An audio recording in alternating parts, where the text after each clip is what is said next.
Hello everyone.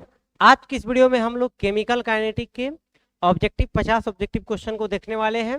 और ये जो क्वेश्चन होंगे 50 ऑब्जेक्टिव वाले, ये इस आप लोग का जो टेस्ट हुआ था उसी का सोल्यूशन है। तो आपका सोल्यूशन भी हो जाएगा। जो लोग बच्चे नए हैं जो कभी टेस्ट नहीं दिए हैं उनके लिए एक नए क्वेश्चन होंगे, नए तरह के क्वेश्चन होंगे।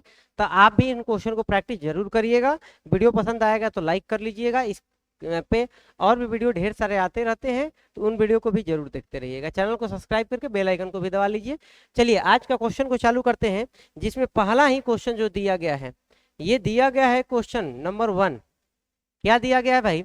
बोला गया है कि रासायनिक बलगतिकी, जो चैप्टर है चैप्टर नंबर 4 रासायनिक बलगतिकी, इसका अध्ययन किससे संबंधित है। मतलब कि आप अगर रासायनिक बलगतिकी को पढ़ेंगे तो इसमें किस बात को पढ़ा जाता है, किस चीज को सीखा जाता है। तो इसमें जो होता है, क्या उष्मागतिकी सीखा जाता है? नहीं, उष्मागतिकी अपना चैप्टर है जिसमें उष्मा के बारे में पढ़ेंगे। अभिक्रिया की गति को पढ़ा जाता है। रासायनिक बलगतिकी यानी कि इसमें पढ़ा जाता है किसके बारे में, कि कौन सी अभिक्रिया तेज चलेगी, अभिक्रिया का वेग कैसे ज्ञात किया जाएगा, अर्धवायु क्या है, प्रथम कोटि अभिक्रिया क्या है, ये सब पढ़ा जाता है। इसीलिए इसका आंसर क्या हो जाएगा? बी आंसर सही है। ठीक है, पहला क्वेश्चन का आंसर आप लोग का बी निकल के आया है। अब हम लोग चलते हैं नेक्स्ट क्वेश्चन की तरफ। क्वेश्चन नंबर 2 तो दिया गया है कि जिस अभिक्रिया का दर अभिकारक की सांद्रता पर निर्भर नहीं करता है। तो अगर कोई एक ऐसी अभिक्रिया है, अभिक्रिया की दर की बात करेंगे तो रेट ऑफ रिएक्शन, अभिक्रिया का दर जो होता है के इंटू ए, यानी सांद्रता पे पावर हम यहाँ पर यक्स ले लिए। और बोला जा रहा है कि इस पे निर्भर नहीं है, मतलब कि ये जो वैल्यू है इसका पावर कितना हो जाएगा? 0। तभी ना निर्भर नहीं करेगा। यानी कि यह अभिक्रिया किस कोटि की रहनी चाहिए? शून्य कोटि का, शून्य क्रम बोले या शून्य कोटि की अभिक्रिया जो होती है वह उसका वेग सांद्रता पर निर्भर नहीं करता है। ठीक है, अगर हम चलेंगे क्वेश्चन नंबर 3 की तरफ, आई होप आप लोग को ये दोनों सवाल समझ में आए होंगे। अब क्वेश्चन नंबर 3 चलते हैं। प्रथम कोटि अभिक्रिया के लिए अर्धवायु का सूत्र क्या होता है? अगर प्रथम कोटि अभिक्रिया कहेगा, अर्धवायु का मतलब T1/2 इक्वल टू होता है 0.693 डिवाइडेड बाई के। 0.693 डिवाइडेड बाई के, यानी आंसर सही है कौन था? ए, 0.693 डिवाइडेड बाई के। ठीक है, इसका डेरिवेशन वगैरह हम आप लोगों को एक अलग से वीडियो में करा देंगे, प्रथम कोटि का भी और शून्य कोटि का भी। इस वीडियो में अभी हम लोग अगर इस पे चलेंगे तो दर स्थिरांक और इकाई सूत्र क्रम निम्नलिखित के लिए क्या है? अगर हमारे पास में बोला गया है दर स्थिरांक की इकाई, यानी कि दर स्थिरांक कहने का मतलब के का मात्रक पूछा गया है। और किस कोटि के लिए पूछा गया है? शून्य कोटि के लिए। तो शून्य कोटि के लिए के का जो मात्रक होता है वह होता है mole litre inverse second inverse, यही होता है। तो आंसर इसका सही हो जाएगा ए, चौथा का ए। अगर यही शून्य कोटि के जगह पर फर्स्ट ऑर्डर पूछ देगा तो फर्स्ट ऑर्डर का क्या होता है? तो फर्स्ट ऑर्डर का होता है सेकेंड इनवर्स। अगर यही आपसे पूछ देगा कि सेकेंड द्वितीय कोटि के लिए के का मात्रक पूछ सकता है, भाई ये कोई जरूरी थोड़ी ना है कि हमने आपको परीक्षा में 0 पूछा था तो आगे भी 0 ही पूछेगा। वह प्रथम भी पूछ सकता है, वह द्वितीय भी पूछेगा। अगर द्वितीय पूछेगा तो यहाँ पर मोल इनवर्स लीटर सेकेंड इनवर्स हो जाएगा। ठीक है, ऐसे करके होगा। इस पे -2, इस पे 2, ऐसे करके 3 के लिए 4 के लिए आगे बढ़ते जाएगा। ठीक है, अगला क्वेश्चन चलते हैं। क्वेश्चन नंबर 5 दिया गया है किसी अभिक्रिया का वेग किससे मापा जाता है। तो अभिक्रिया का वेग की बात करेंगे कि किसके जरिए मापा जाता है, तो इसमें आपको रेट ऑफ रिएक्शन मापना होगा। तो या तो अभिकारक की सांद्रता में परिवर्तन, यानी अभिकारक की सांद्रता में कमी बटा में समय, या प्रतिफल की सांद्रता का निर्माण, यानी प्रतिफल का निर्माण बटे में समय। तो यहाँ पर उत्पाद का बनने का दर से भी क्या कर सकते हैं? हम अभिक्रिया का दर को बता सकते हैं। कभी भी कोई अभिक्रिया होगी तो कितना बन रहा है सामान, जल्दी जल्दी बनेगा मतलब अभिक्रिया तेज हो रही है, और धीरे धीरे बनेगा मतलब अभिक्रिया धीमी हो रही है। तो दर हम या तो अभिकारक की सांद्रता से भी निकाल सकते हैं या प्रतिफल की सांद्रता से, यानी पांचवा का आंसर कौन सा हो जाएगा? ए। ठीक है, अब चलते हैं क्वेश्चन नंबर 6 की तरफ। क्वेश्चन नंबर 6 क्या बोला गया कि अर्हेनियस समीकरण, अर्हेनियस समीकरण जो होता है के लिए के का सही प्रतिस्थापन क्या है? तो के बराबर होता है ए इंटू ई पे पावर माइनस ई ए बटे में आर टी। तो यहाँ पर यानी के समानुपाती है किसके? ई माइनस ई ए बटे में आर टी, यानी इसका ऑप्शन सही कौन सा हो जाएगा, सी ऑप्शन, ई पे पावर हो जाएगा माइनस ई ए बटे में आर टी। और इसमें ये भी हमने बताया है कि ई ए में ई ए का मतलब होता है सक्रिय ऊर्जा, ये नियतांक है और ये ताप है। ठीक है, ये है अर्हेनियस का समीकरण। हमने आपको ये क्वेश्चन नंबर 6 बताया, क्या आ गया समझ में आप लोगों को? ठीक है, कमेंट करके जरूर बताइएगा, अगर कहीं डाउट होगा, कुछ दिक्कत परेशानी कष्ट समस्या तकलीफ कुछ भी होता है तो जरूर एक बार बताने का कष्ट करेंगे। ये है हमारे पास में क्वेश्चन नंबर 7, जिसमें बोला क्या गया है कि सबसे कम अर्धआयु किसकी होती है, कि अर्धआयु प्रथम कोटि का ज्यादा होता है कि द्वितीय कोटि का, किस कोटि का सबसे कम है? तो सबसे कम जो होता है वह होता है शून्य कोटि का, यानी आंसर सही कौन सा हो जाएगा, ए, शून्य कोटि का अर्धआयु सबसे कम होगा। ठीक है, अब बात करेंगे, यदि दबाव बढ़ाकर आयतन को आधा कर दें, दबाव को क्या किया गया है, बढ़ाया गया है, और आयतन को आधा कर दें तो शून्य कोटि अभिक्रिया का क्या प्रभाव पड़ेगा? तो देखिए शून्य कोटि अभिक्रिया की अगर बात करेंगे तो शून्य कोटि अभिक्रिया में के रेट ऑफ रिएक्शन जो होता है, रेट ऑफ रिएक्शन क्या ऐसा होता है कि इसका सांद्रता से कोई लेना देना नहीं है, क्योंकि सांद्रता से नहीं लेना देना है तो सांद्रता C बराबर होता है PV, C बराबर जो हो गया, C बराबर या पाई बराबर होता है PV बराबर NRT। तो इधर ये गुणा में है तो इधर जाएगा तो भागा में हो जाएगा, तो P बटे में R into T into V बराबर N। तो ये जो है सांद्रता के साथ इसका संबंध है दाब और आयतन का, लेकिन हमारा शून्य कोटि अभिक्रिया का सांद्रता से कोई लेना देना नहीं है। तो चाहे आप सांद्रता को बढ़ाएं घटाएं या आयतन को बढ़ाएं घटाएं, उससे कोई लेना देना नहीं है। यानी कि दबाव को बढ़ाकर या दबाव को घटाकर या आयतन को बढ़ाकर घटाकर शून्य कोटि की अभिक्रिया में कोई परिवर्तन हम नहीं कर सकते हैं, यानी आंसर सही है 8वां का डी। क्या इतना बात आ गया सभी लोगों को समझ में? 8वां का आंसर यहाँ पर क्या निकल के आया है, डी निकल के आया है। ठीक है, अब हम लोग चलते हैं नेक्स्ट क्वेश्चन की तरफ। 8वां के बाद आपको क्वेश्चन नंबर 9 कि किसी अभिक्रिया का क्रम नहीं बताया जा सकता, कि कौन सी ऐसी अभिक्रिया है जिसका किसी अभिकरण का क्रम नहीं बताया जा सकता, कि अगर अभिक्रिया कोई है तो हम कैसे न, उसका ऑर्डर, क्रम माने ऑर्डर, कोटि, अगर अभिक्रिया कोटि हम कैसे नहीं बता सकते हैं? तो जटिल अभिक्रिया रहता है तो इसका हम बता सकते हैं कौन से वाले से, जो सबसे स्लो होता है उसी के जरिए निर्भर करता है, और उसको कहते हैं RDS, रेट डिटरमाइनिंग स्टेप। प्रायोगिक मान जो अभी ये कोटि जो होता है एक प्रयोग के द्वारा ही ज्ञात कर सकते हैं, लेकिन समीकरण को देखकर हम कभी भी अभिक्रिया का कोटि नहीं बता सकते हैं।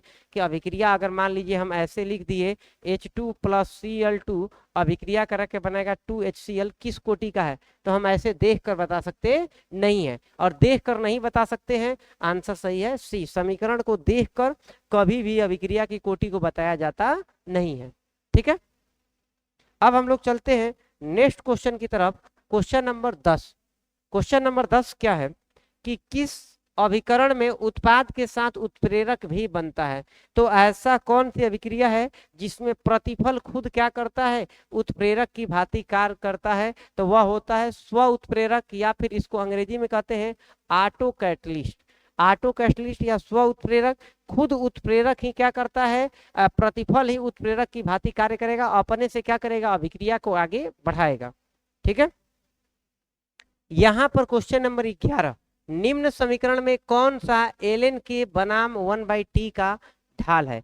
तो आपको ln k और 1/t का जो ग्राफ हो गया तो वह कैसा होता है, एक ढाल होता है, और यह ढाल क्या होगा, अगर आपको ये जो होता है ln k और 1/t के बीच की ग्राफ पूछेगा तो यह प्रथम कोटि अभिक्रिया के ग्राफ को दर्शाता है, और यह ग्राफ जो होता है ऐसे नीचे की तरफ जाता है, यानी यह जो ढाल होगा इसका क्या होगा, ऋणात्मक ढाल होता है, माइनस में जाता है।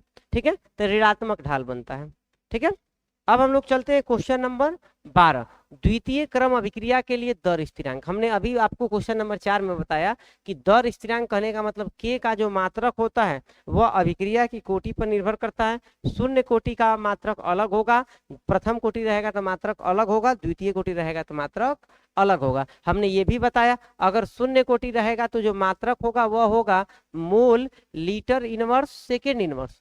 अगर यही प्रथम कोटि होगा तो सेकेंड इनवर्स, अगर ये द्वितीय कोटि होगा तो mole inverse second mole litre second inverse होगा। ठीक है, तो ऐसा होता है द्वितीय कोटि के लिए मोल जो हो गया litre mole inverse litre second inverse. C answer सही है इसका। ठीक है, ये हमने अभी तक में आपको 12 क्वेश्चन बता दिया है। अगर किसी भी क्वेश्चन में आपको डाउट है, कभी भी समझ में नहीं आता है, तो आप एकदम से कमेंट करके पूछिए हमसे, हम बताने के लिए आपको तैयार हैं। क्वेश्चन नंबर है 13। क्वेश्चन नंबर 13 में दिया गया है एन ए और एम बी आपस में मिलकर इसका समग्र यानी अभिक्रिया का क्रम क्या होगा, इस अभिक्रिया की कोटि क्या होगी। अगर यह कोटि या क्रम बताना होगा तो कैसे बताएंगे। तो देखिए भाई, जब भी कोटि बताना होगा, जब भी आपको क्रम बताना होगा, तो यह क्रम बताने के लिए अगर ऐसे तो रिएक्शन देखकर नहीं बता सकते हैं, लेकिन कहेगा कि नहीं बताइए करिए, आपको बताना पड़ेगा। तो कौन सा वाला बताया लिखेंगे, तो यहाँ पर इसका गुणांक है यन और इसका गुणांक है यम। आणविकता को ही वहां पर अभिक्रिया की कोटि कह देंगे। ठीक है, हर एक केस में नहीं कहेंगे, लेकिन अगर जानकारी नहीं दिया है और फिर भी कोटि पूछेगा तो आपको इन्हीं आणविकता को जोड़ेंगे यन प्लस यम। ठीक है, तो इसीलिए आंसर सही हो जाएगा ए। आया बात समझ में। यह हमेशा लागू नहीं होगा, लेकिन रिएक्शन दिया है और बाकी कुछ भी मात्रक वगैरह नहीं दिया है, वेग स्थिरांक के का मात्रक दिया रहेगा तो वहां से कोटि बताएंगे, नहीं दिया रहेगा तो यहीं से बताना पड़ेगा। ठीक है, क्वेश्चन नंबर देखिए, इसके लिए दर नियम बताना है कि क्या होगा। तो यहाँ पर दर नियम जो होता है रेट ऑफ रिएक्शन बराबर होता है के इंटू अभिकारक की सांद्रता। यहाँ पर अभिकारक कौन है, अभिकारक है एनओ और Br2। तो हम लिखेंगे किसकी सांद्रता, एनओ की सांद्रता और Br2 की सांद्रता। अब रह गया बात इस पे पावर का।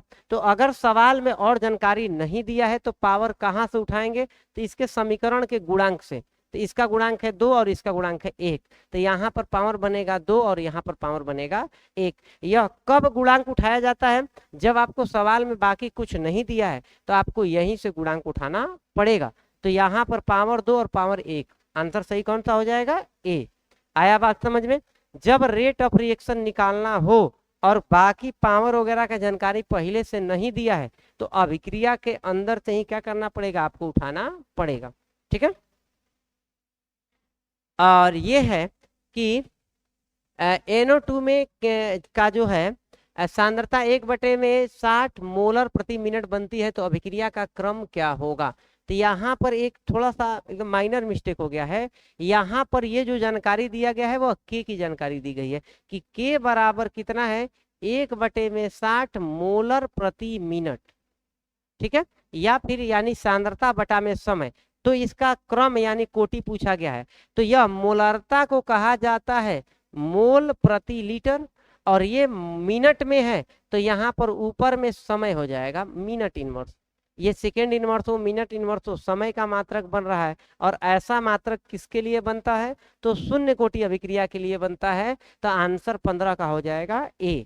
क्या इतना में इस सवाल में आपको यहाँ पर ये जो जानकारी दी गई है वह के बारे में दी गई है, और कोटि जब भी बताना होता है तो उसका मात्रक देखा जाता है, और मात्रक है यहाँ पर मोलर प्रति मिनट, यानी मोलरता को कहा जाएगा मोल प्रति लीटर, और मिनट को कहा जाता है, यह सेकेंड का ही बड़का भाई है, तो यानी कि मोल प्रति लीटर मिनट इनवर्स। ऐसा मात्रक किसमें पाया जाएगा, तो शून्य कोटि अभिक्रिया में, इसीलिए आंसर हो गया ए। ठीक है, क्वेश्चन नंबर 16 की बात करेंगे। तो यहाँ पर है धनात्मक उत्प्रेरक क्या करता है। तो धनात्मक उत्प्रेरक क्या करेगा, उत्प्रेरक दो प्रकार के होंगे, एक धनात्मक और एक ऋणात्मक। धनात्मक अभिक्रिया के वेग को बढ़ाता है और ऋणात्मक अभिक्रिया के वेग को घटाता है। तो अभिक्रिया के कोटि को अभिक्रिया को धीमी करता है, दर को बढ़ाता है। तो आंसर सही है, दर को बढ़ाता है, वेग को बढ़ाने का काम करेगा। ठीक है, क्वेश्चन नंबर 17, अभिक्रिया का वेग किस पर निर्भर नहीं करता है। तो अभिक्रिया का वेग किस पर निर्भर नहीं करेगा, तो पहला है ताप पर निर्भर करेगा, गर्म करेंगे अभिक्रिया तेज चलेगी। अभिक्रिया की अभिकारक की सांद्रता पर एकदम निर्भर करता है। गैस के केस में वह दाब पर भी निर्भर करता है, लेकिन उत्पाद की सांद्रता से कोई लेना देना नहीं है। तो यहाँ पर आंसर हो जाएगा डी। आपको पढ़ाया भी गया है कि रेट ऑफ रिएक्शन बराबर समानुपाती होता है, वह अभिकारक की सांद्रता के समानुपाती होता है, प्रतिफल से उसका लेना देना नहीं है। ठीक है,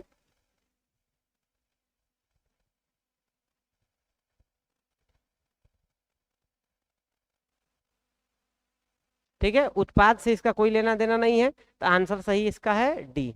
ठीक है, क्वेश्चन नंबर चलते हैं 18 की तरफ। 18 दिया गया है H2 plus I2, H2 plus I2 मिल के बना है 2HI। इसमें Kp यानी के अभिक्रिया का दर किस पे निर्भर करेगा? तो K बराबर फॉर्मूला होता है A इंटू ई पे पावर माइनस E बटे में R इंटू टी। तो यहाँ पर ये है सक्रियण ऊर्जा और टी है ताप। तो के फॉर्मूला में ताप आ रहा है, मतलब के किस पर निर्भर करेगा? ताप पर निर्भर करेगा। आंसर सही हो जाएगा ए। 18 का आंसर कौन सा सही है? ए आंसर आपका सही है। ठीक है, यहाँ पर ए आंसर आपका सही रहेगा। ठीक है, अभी ये एक रिएक्शन दिया गया है और इस रिएक्शन में पूछा गया कि एनो के बनने का दर क्या होगा।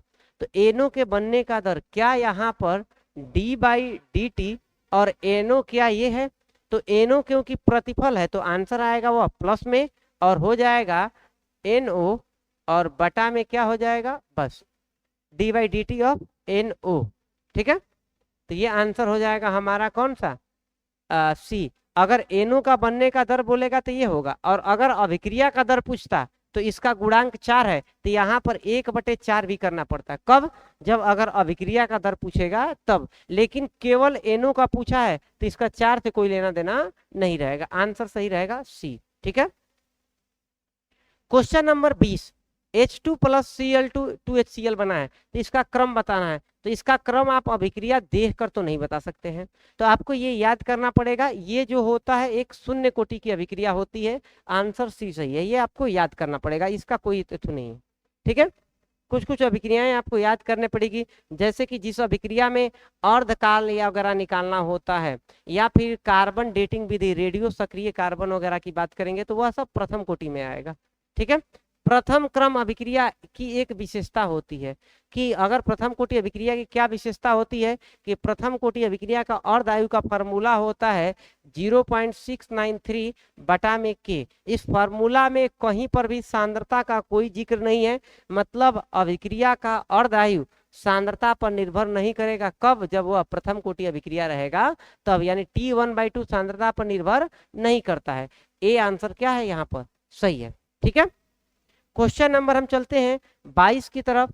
22 में दिया गया है यदि के बराबर इतना है तो अभिक्रिया का क्रम क्या होगा। अभिक्रिया का क्रम बोले या अभिक्रिया की ऑर्डर बोले या अभिक्रिया की कोटि पूछा गया है, और अभिक्रिया की कोटि के लिए अगर के दिया है तो के मान से कोई लेना देना नहीं है। मेन मतलब होता है इसके मात्रक से। मात्रक क्या है भाई? तो मोल इनवर्स लीटर सेकेंड इनवर्स।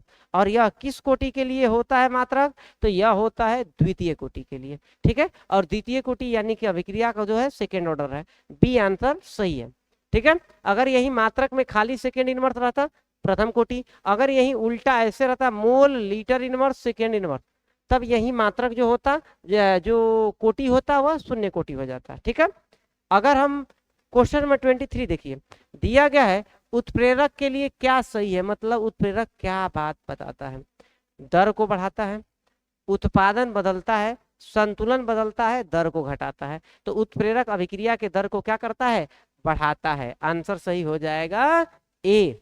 ठीक है, क्वेश्चन नंबर 24 नंबर क्या दिया गया है? 0.693 बटा में के किसका सूत्र है? अभी तो बताए हैं, यह प्रथम कोटि अभिक्रिया के लिए T1/2 बराबर होता है 0.693 बटा में के होता है, यानी आंसर सही कौन सा है? ए आंसर सही है। ठीक है, चलिए आगे देखते हैं। दर स्थिरांक क्या है? दर स्थिरांक के बारे में पूछ दिया कि दर स्थिरांक क्या है, के का मान आपको बताना है, के होता क्या है। तो ये होता है सापेक्षता का मान, शक्ति का मान, ताप का मान और अभिक्रिया की गति का माप। तो जो ये के होता है यह अभिक्रिया की गति को मापने में काम करता है, अभिक्रिया गति को मापने का फॉर्मूला में काम करता है। तो यानी हो जाएगा अभिक्रिया की गति का माप, की अभिक्रिया की गति को मापना है तो उसमें के यानी वेग स्थिरांक का जरूरत पड़ेगा। तो आंसर सही है डी। क्या यहाँ आपको ये 25 सवाल क्लियर है? किसी को कोई इन 25 सवाल में अगर डाउट होगा तो आप हमसे पूछ सकते हैं, कोई भी सवाल में कमेंट करके आप पूछिए, ठीक है। क्वेश्चन नंबर आप बताएंगे, हम आपको बताने के लिए तैयार हैं। क्वेश्चन नंबर 26 चलेंगे। तो दिया गया है शून्य क्रम अभिक्रिया कि अगर एक जीरो ऑर्डर रिएक्शन है तो वह किस पर निर्भर करेगा? शून्य कोटि अभिक्रिया का दर किस पर निर्भर करेगा, मतलब कहाँ डिपेंड करता है? तो शून्य कोटि का अभिक्रिया ताप पर निर्भर करेगा, अभिकारक की प्रारंभिक सांद्रता पर, उत्प्रेरक पर कोई नहीं। तो देखो रेट ऑफ रिएक्शन, ध्यान से देखना, रेट ऑफ रिएक्शन बराबर लिखा जाता है के। शून्य कोटि अभिक्रिया में क्या यही फॉर्मूला बनेगा? तो रेट ऑफ रिएक्शन बराबर हो जाएगा के, यानी अब शून्य कोटि अभिक्रिया का मान किस पे निर्भर करेगा? के पर। और के का फॉर्मूला होता है, के बराबर होता है ए इंटू ई पे पावर माइनस ई ए बटा में आर इंटू टी होता है। तो यानी कि शून्य कोटि अभिक्रिया के पर निर्भर करेगा, लेकिन के का जो होता है वह ताप पर निर्भर करता है, यानी शून्य कोटि अभिक्रिया किस पर निर्भर करेगा? ताप पर निर्भर करेगा, ठीक है। अगला क्वेश्चन, क्वेश्चन नंबर दिया गया है 27। क्या है सवाल भाई कि किस ग्राफ में प्रथम क्रम अभिक्रिया पहचानी जाती है? तो किस ग्राफ में, यानी यहाँ पर फर्स्ट ऑर्डर रिएक्शन का ग्राफ किसके बीच होता है? तो लॉग ए और टी के बीच होता है, यानी कि आंसर सही है ए, 27 का ए आंसर, ठीक है। क्वेश्चन नंबर 28, अर्हेनियस समीकरण में कौन सा घटक नहीं है? तो अर्हेनियस समीकरण है क्या भाई? के बराबर ए इंटू क्या है ई पे पावर माइनस ई ए बटे में आर टी। क्या यह फॉर्मूला है? इस फॉर्मूला में क्या आर आया? तो आया है, आर है ना। इस फॉर्मूला में क्या ई ए है ई ए, ये जो है ई ए है, ठीक है। इस फॉर्मूला में क्या डेल्टा एच है? कहीं पर नहीं है, यानी कि इसमें कौन सा घटक नहीं है? तो डेल्टा एच, इंथैल्पी नहीं है। डेल्टा एच को कहा जाता है इंथैल्पी, इस फॉर्मूला में नहीं है, ये आंसर हो जाएगा सी, ठीक है। ये क्वेश्चन नंबर 28 हो गया। क्वेश्चन नंबर 29 की तरफ चलेंगे। बोला गया है कि स्वतः उत्प्रेरण का उदाहरण कौन सा है? मतलब अपने से अभिकारक प्रतिफल का निर्माण करेगा। तो यहाँ पर क्या कौन सा है? ए, प्रतिफल नहीं खुद उत्प्रेरक की भांति बात व्यवहार करता है। यहाँ पर एग्जाम्पल है Mn2+, ठीक है, एक प्रकार का स्व ऑटो कैटलिस्ट है। क्वेश्चन नंबर 30, क्या बोला गया है? किसी अभिक्रिया का क्रम कैसे ज्ञात करते हैं? अगर अभिक्रिया के क्रम की बात करेंगे कि अभिक्रिया की कोटि कैसे ज्ञात करते हैं, तो वह प्रयोग से ही ज्ञात किया जाएगा। आपको बताया गया है रेट ऑफ रिएक्शन बराबर के ए पे पावर होता है यक्स और बी पे पावर होता है वाई, और कोटि जो होता है यही यक्स प्लस वाई को जोड़ देंगे तो कोटि निकल कर आएगा। लेकिन आप इस कोटि को कभी देख कर नहीं बता सकते हैं, इसे हमेशा और हमेशा प्रैक्टिकल के जरिए ही ज्ञात किया जाता है। आंसर सही है ए, ठीक है। आई होप आप लोगों को नए नए क्वेश्चन की जानकारी मिल रही होगी और वीडियो आपको पसंद भी आया होगा। तो चलिए आगे चलते हैं। यहाँ पर हमारे पास N2 और O2 अभिक्रिया के लिए सक्रिय ऊर्जा किससे निकालते हैं? तो अगर सक्रिय ऊर्जा आपको ज्ञात करना है ये किससे निकाली जाती है? तो अगर सक्रिय ऊर्जा की बात करेंगे तो यहाँ पर हमारे पास में क्वेश्चन नंबर 31 में सक्रिय ऊर्जा की बात करेंगे तो सक्रिय ऊर्जा किस फार्मूला के अंदर में आता है? तो एक फार्मूला है के बराबर ए इंटू ई पे पावर माइनस ई ए बटे में आर टी। तो क्या सक्रिय ऊर्जा इस फार्मूला में है? और यह फार्मूला है अर्हेनियस का समीकरण। तो अर्हेनियस समीकरण में सक्रिय ऊर्जा का जरूरत पड़ता है, या बाकी जानकारी दिया रहेगा तो यहाँ से हम सक्रिय ऊर्जा ज्ञात कर सकते हैं, ठीक है। क्वेश्चन नंबर 32, दर किसे प्रभावित नहीं करता है? मतलब दर अभिक्रिया का वेग इससे किससे लेना देना नहीं है, ताप से एकदम है। उत्प्रेरक प्रभावित करेगा, उत्पाद की मात्रा भी प्रभावित, दाब भी। तो उत्पाद की दर किसे प्रभावित नहीं करता है? तो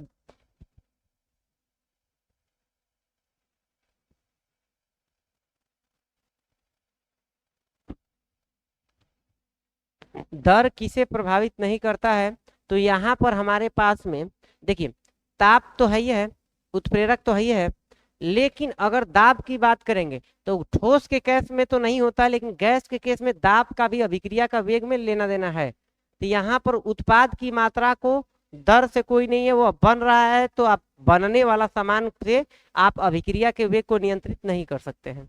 ठीक है। क्वेश्चन नंबर 33, द्वितीय क्रम अभिक्रिया किस वेग स्थिरांक इकाई क्या है। तो द्वितीय क्रम के लिए तो सवाल 3-4 बार आ चुका है, mole, litre inverse, second inverse, B answer सही है। क्वेश्चन नंबर 34, यदि प्रारंभिक सांद्रता को दुगुना कर दें तो अभिक्रिया का क्रम, प्रथम क्रम अभिक्रिया का वेग क्या होगा। तो देखो रेट ऑफ रिएक्शन बराबर होता है, क्या होता है भाई, के इंटू ए, और क्योंकि यहाँ प्रथम क्रम है, फर्स्ट ऑर्डर, तो पावर कितना किया जाएगा, 1 किया जाएगा। तो यहाँ पर अगर हम इसकी सांद्रता को दुगुना कर दें, तो सांद्रता को दुगुना करेंगे तो 2 यहाँ पर होगा, तो के इंटू 2a पे पावर कितना है, 1, तो 2 पे पावर 1 करेंगे तो क्या बाहर 2 ही निकलेगा, और ये बनेगा के इंटू ए। तो ये पहले का वेग है, और उस वेग का यह क गुना हुआ, तो 2 गुना। प्रथम कोटि अभिक्रिया में सांद्रता को जितना गुना बढ़ाएंगे वेग उतना गुना बढ़ेगा, जितना गुना घटाएंगे उतना गुना घटेगा। लेकिन अगर यही पावर 2 होता तो 2 दुना की कितना हो जाता, 4। अगर तृतीय कोटि होता तो 2 दुना के 4 दुना के 8 हो जाता। तो यहाँ पर आंसर है 2 गुना ही होगा, यानी कि आंसर सही है ए। ठीक है। शून्य क्रम अभिक्रिया का उदाहरण है, तो इसमें अभी बताएं, यह सवाल आया हुआ था, ये याद करना है। अभिक्रिया देखकर हम नहीं बता सकते हैं कि कौन शून्य कोटि की अभिक्रिया है, लेकिन अगर हमको रिएक्शन दिया रहेगा तो उसके जरिए आपको याद करना पड़ेगा कि कौन शून्य कोटि अभिक्रिया है और कौन शून्य कोटि अभिक्रिया नहीं है। तो इसमें शून्य कोटि अभिक्रिया H2 + Cl2 HCl, यहाँ पर यह शून्य कोटि की अभिक्रिया है। साथ में अमोनिया का विघटन, यह भी किस कोटि की अभिक्रिया होती है, तो शून्य कोटि की अभिक्रिया होती है। ठीक है। अब हम बोलेंगे क्वेश्चन नंबर 36 पे। 36 क्या दिया गया है, यदि कोई अभिक्रिया द्वितीय कोटि है, इसका दर समीकरण क्या होगा। तो अगर द्वितीय कोटि अभिक्रिया है तो रेट ऑफ रिएक्शन के इंटू, अगर अभिकारक एक है, केवल अभिकारक ए है तो ए पे पावर 2 हो जाएगा। अगर अभिकारक केवल बी है तो बी पे पावर 2 हो जाएगा। अगर अभिकारक में ए और बी दोनों है तो ए और बी दोनों पे पावर 1 और 1 मिलाकर 2 होगा। यानी इन तीनों में से कोई भी ऑप्शन हो सकता है, तो ए भी हो सकता है, ये भी हो सकता है और ये भी हो सकता है। यानी कि ए और बी तो होगा ही, साथ में सी भी होगा, तो डी और सी ये दोनों आंसर कंसीडर किए जाएंगे। ठीक है, सी और डी दोनों चेक किए जाएंगे। आगे चलते हैं। क्वेश्चन नंबर दिया गया 37, अर्ध आयु की गणना करने के लिए किस अभिक्रिया का T1/2 अभिकारक प्रारंभिक सांद्रता पर निर्भर नहीं करता है। तो सांद्रता पर निर्भर नहीं करता है अर्ध आयु, किस फॉर्मूला में, तो T1/2 बराबर 0.693 डिवाइडेड बाई के। इसमें सांद्रता से कोई लेना देना नहीं है। यह किस कोटि की अभिक्रिया है, तो प्रथम कोटि की अभिक्रिया है। आंसर कौन सा सही है, ए आंसर सही है। आया बात समझ में। चलिए क्वेश्चन नंबर चलते हैं 38 की तरफ, पैदल जाएंगे। क और ख कोई दो ठो हमारे पास में क्या है, अभिकारकों का उत्कृष्टता निर्धारित होता है। मतलब कि ए और बी दो ठो अभिकारक है, तो ये इनमें से कौन कितना सही अभिक्रिया तेजी से करेगा, यह किस पर निर्भर करेगा, तो इनकी सांद्रता पर। अभिक्रिया का वेग सांद्रता पर निर्भर करता है, तापमान पर भी निर्भर करता है, उत्प्रेरक पर भी क्या करता है, निर्भर करता है। अभिक्रिया का वेग क्योंकि इन तीनों पर निर्भर करता है तो इसीलिए हो जाएगा सभी पर। और अगर यही गैस का केस होगा तो यहाँ पर एक ऐड हो जाता है दाब पर। और एक चीज और होता है, अभिक्रिया का वेग जो होता है अभिकारक की प्रकृति पर भी निर्भर करता है कि कौन सा पदार्थ है जो अभिक्रिया कर रहा है। तो अभिक्रिया का वेग 5 चीजों पर निर्भर करेगा, वस्तु की प्रकृति पर, सांद्रता पर, ताप पर, उत्प्रेरक पर, और सांद्रता किसका, तो अभिकारक की सांद्रता पर। ठीक है, और साथ में गैस का केस रहेगा तो दाब पर भी निर्भर करेगा। ठीक है, क्वेश्चन नंबर चलते हैं 39, वेग स्थिरांक किस दशा में बदल सकता है, यानी के कब बदलेगा। वेग स्थिरांक कहा जाता है के, तो के का फॉर्मूला होता है ए e⁻−EA बटे में RT। तो के बदलने के लिए ए तो स्थिरांक है, ई भी स्थिरांक है, सक्रियण ऊर्जा निश्चित होती है, आर स्थिरांक है। तो अगर आपको के को बदलना होगा तो तापमान को क्या करेंगे, बदलेंगे, तो वेग स्थिरांक बदलेगा। वेग स्थिरांक किस पे निर्भर करता है, तो ताप पर निर्भर करता है। ठीक है, बी आंसर सही है। अगर हम चलेंगे क्वेश्चन नंबर 40, क्या दिया गया है, टी बराबर 0 पर सांद्रता है 10, टी बराबर 50 पर सांद्रता है 5, यानी वह सांद्रता अभिकारक का घट गया। तो यहाँ पर ये शून्य क्रम सब कुछ दिया गया है, फलाना ढिमकाना, और समय पूछा गया। ऐसा तो सवाल दुनिया में नहीं बना, इतना आसान सवाल। क्या इस सवाल में टी नहीं दिया गया है? दिया तो गया है कि शुरुआती में टी बराबर 0, बाद में टी बराबर 50। सवाल में दिया गया सवाल था 50 सेकेंड, बनाने का जरूरत ही नहीं था। ठीक है, अगला सवाल दिया गया है क्या, प्रथम क्रम अभिक्रिया के लिए T1/2, सॉरी द्वितीय क्रम अभिक्रिया के लिए T1/2 बताना है। द्वितीय क्रम के लिए, प्रथम क्रम के लिए नहीं है, यहाँ पर यह सेकेंड ऑर्डर रिएक्शन के लिए बताना है कि क्या होगा। तो सेकेंड ऑर्डर रिएक्शन के लिए T1/2 जो होता है A बटा में A नॉट के समानुपाती होता है। T1/2 समानुपाती हो जाएगा A बटा में A नॉट। ठीक है, क्वेश्चन नंबर 42, ग्राफ द्वारा शून्य क्रम अभिक्रिया पहचानी जाती है। शून्य कोटि अभिक्रिया का जो ग्राफ होता है वह किसके बीच में होता है, तो वह सांद्रता का और समय का ग्राफ होता है और सीधा रेखा में ग्राफ होता है। आंसर सही है ए। ठीक है, क्वेश्चन नंबर 43 दिया गया है के बराबर 0.231 प्रति मिनट, तो प्रथम कोटि का अर्धायु बताना है। तो अर्धायु का तो फॉर्मूला हमने पढ़ाया है, T1/2 बराबर 0.693 बटा में के का 0.693 बटा में के का मान बोला गया 0.231। कटाने का भी जरूरत नहीं है, यही ऑप्शन में दिया गया है, ऑप्शन ए। ये भी नहीं है कि कटाना है, कुछ मेहनत करना है ना, एकदम बना बनाया खाना था खाली। क्वेश्चन नंबर 44, अर्हेनियस समीकरण में ई का अर्थ क्या है, तो अर्हेनियस के समीकरण में ई होता है एक्टिवेशन एनर्जी, सक्रियण ऊर्जा, यानी आंसर सही है क्या, बी। इतना तो आसान सवाल दिया गया था। क्वेश्चन नंबर 45 दिया गया है ए नॉट का मान 0 पॉइंट इतना मोल प्रति लीटर, दर दिया गया है, तो के का मान बताना है। क्या दिया गया है, रेट दिया गया है। तो द्वितीय क्रम के लिए रेट बराबर के इंटू ए पे पावर क्या 2 होता है। रेट का मान दिया गया है 3 गुणे 10 पे पावर -5। के का मान दिया गया है, के का मान ही तो ज्ञात करना है। सांद्रता दिया गया है 0.2 और इस पे पावर देंगे कितना 2। ये इधर गुणा में है तो इधर जाएगा तो भागा में, तो के बराबर हो जाएगा 3 इंटू 10 पे पावर -5।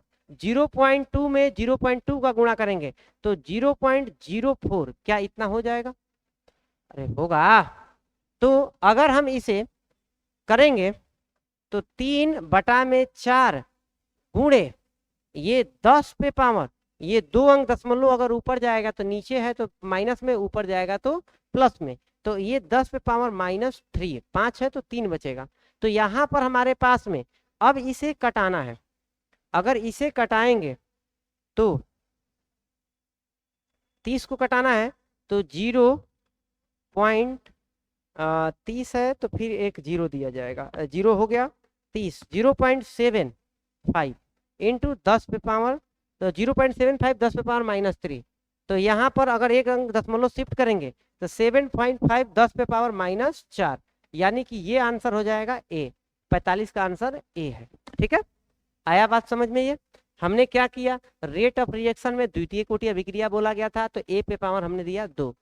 रेट ऑफ रिएक्शन लिखा गया था, सांद्रता लिखा गया था, हमने मान लिखा, स्क्वायर किया और इधर गुणा में था, इधर गया तो भागा में हो गया। कटाने कुटाने के बाद आंसर आ गया।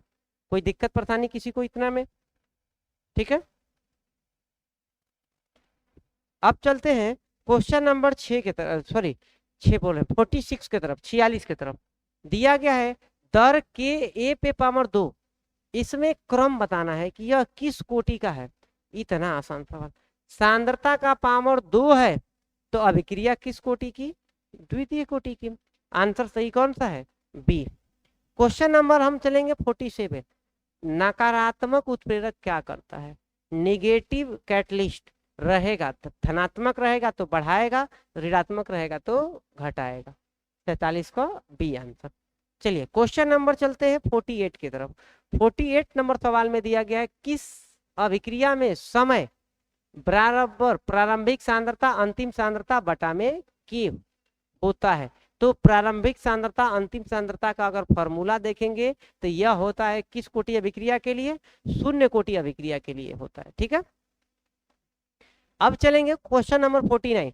वेग स्थिरांक के किसका माप होता है। तो के जो होता है, ये सवाल 2 बार आ गया, तो यह जो होता है अभिक्रिया की गति को मापने के काम में आता है, यानी कि यह जो होता है अभिक्रिया की गति का माप होता है, मतलब मापा जाता है। ठीक है, क्वेश्चन नंबर 50। 2-3 क्वेश्चन तो रिपीट आ गए हैं इसमें। प्रथम क्रम अभिक्रिया के लिए T1/2 किस पर निर्भर करेगा। तो प्रथम कोटि अभिक्रिया का जो होता है T1/2 इतना बराबर तो आ गया 693 बटा में के, मतलब किस पे निर्भर करेगा, यह के पर निर्भर करेगा। ठीक है, यानी 50 का आंसर हो गया कौन सा, ए आंसर हो गया। ठीक है, क्या हमने जो है अभी तक में आपको चैप्टर नंबर 5 के 50 बहुत ही इंपॉर्टेंट ऑब्जेक्टिव क्वेश्चन जो एकदम नए डिजाइन से आपको को दिया गया था, आने वाले परीक्षाओं में इस तरह के सवाल या इससे मिलता जुलता सवाल पूछा जा सकता है। आई होप आपको इस वीडियो से हेल्प मिला होगा। आपको कितना क्वेश्चन इसमें से गलत हुआ है, कितना सही है, एक बार कमेंट करके जरूर बताइएगा। आप लोगों से मिलते हैं एक नए वीडियो में, तब तक के लिए अपना ख्याल रखें और चैनल को सब्सक्राइब कर ले। आपको बायो का क्लासेस इसी चैनल पर चलते हैं और केमिस्ट्री के भी क्लासेस चलते हैं, तो इसे सब्सक्राइब करके रखें।